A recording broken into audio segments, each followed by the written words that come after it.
Hey, how are you today? This is Daphne Smith with Well Done Life, and I look forward to spending the next few minutes with you.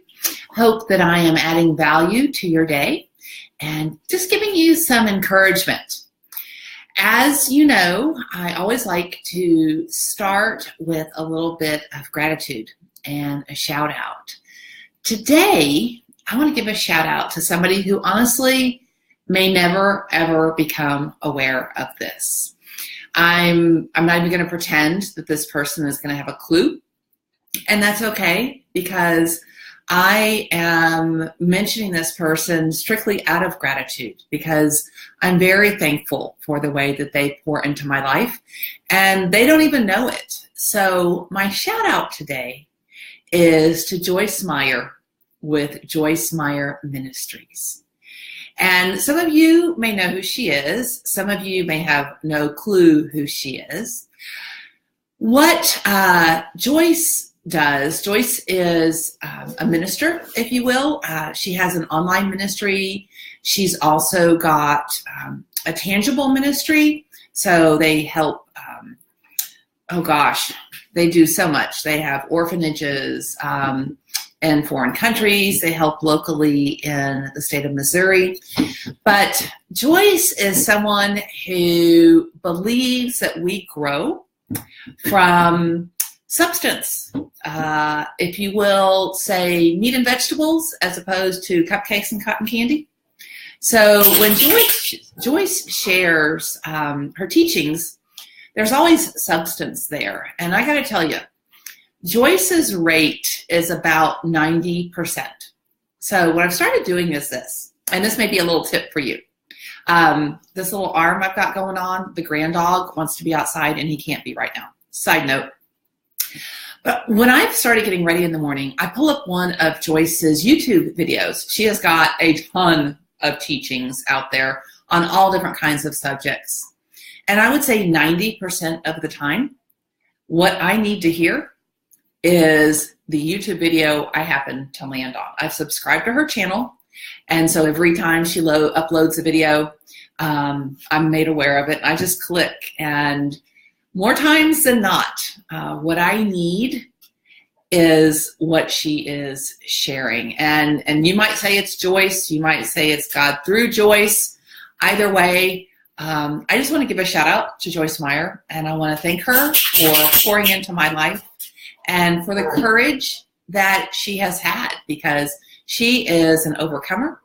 She has a background that would not necessarily dictate itself to a woman who is secure and who has a happy, long marriage, but she does. And so here's my shout out. My bit of gratitude is to Joyce Meyer with Joyce Meyer Ministries. So if you don't know who she is, check her out. Maybe she'll add some value to you. And that's what I hope I'm doing as well. And so my topic for today is how to stir up the stale. Okay, so hang with me. When I think of spring, I think of opportunities and allergies. I think of possibilities and pollen, right? All kinds of things come with spring. But I believe that March is the perfect time to stir up the stale.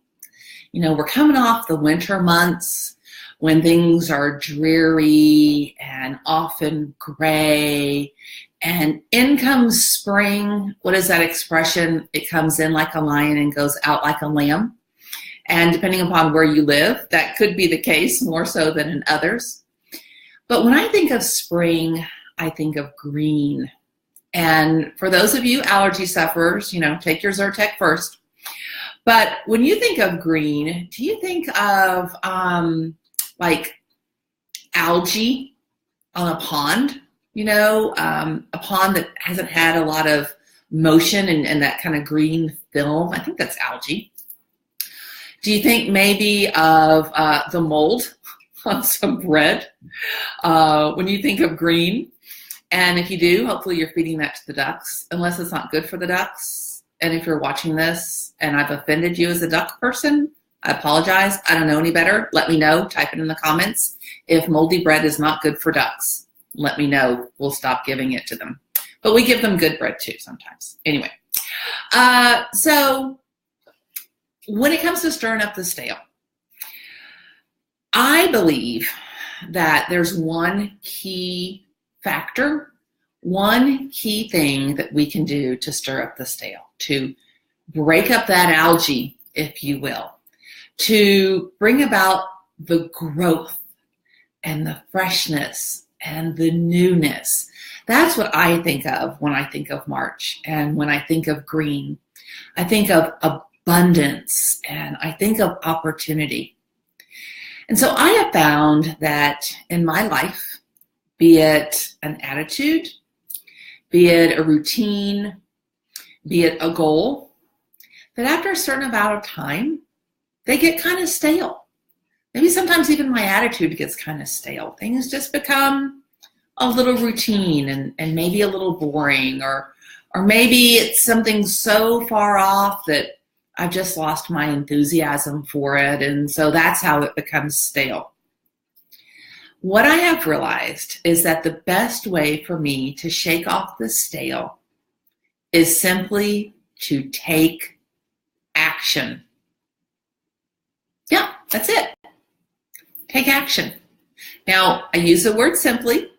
I didn't say easy, because if you've been with me for a while, you know, most things aren't easy. But a lot of things are so simple. So if you have an area in your life, maybe it's your spiritual growth. Maybe it's a relationship. Maybe it's a closet that is packed full of stuff that you don't want to go through. Maybe it's your goals, whatever part of your life that has become stale. Maybe there's some algae growing on top of it, or it's gotten a little moldy, it's gotten a little old. You've lost your passion for it. It's just not something that you're excited about. Consider taking action. Put some energy into it. Use this marvelous month of March to take action. One small step can literally change everything as far as the way you feel, the way you view, the way you engage with life and others and your goals, or your grand dog, who's sitting over there giving me this forlorn look. Maybe you just heard the whine. I'm going to let him out in just a minute, but I want to stay here with you guys for just a couple more seconds. And I just want to share with you today that if you have an area where things are stale, where you're not excited about it, I'm not saying it has to be a monumental 180-degree change, but if you want to shake up your goals, if you want to stir up the stale, if you want to break that crust that has settled in over winter and maybe just life in general, take action.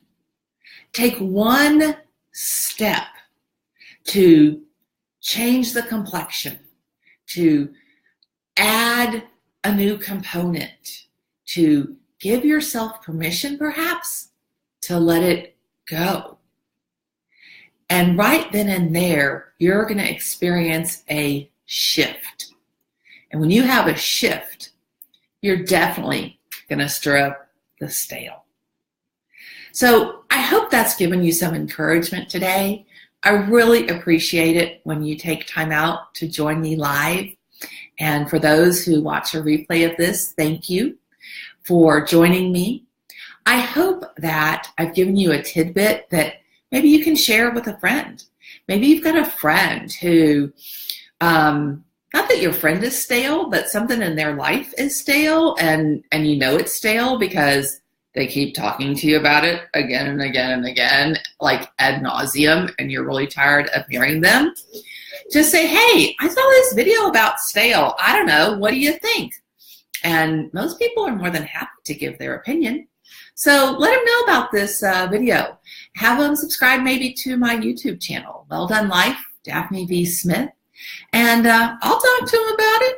I'll talk to them about stirring up the stale and shaking things off. But my bottom line is you don't have to live stale. Embrace this new season. Spring is literally right around the corner. Take your Zyrtec and enjoy all the possibilities. Embrace the green and the growth that comes from change and from newness. And I hope that today and every day you choose to live a well-done life. This is Daphne Smith. Make it a great day, and we'll see you again soon. Bye for now.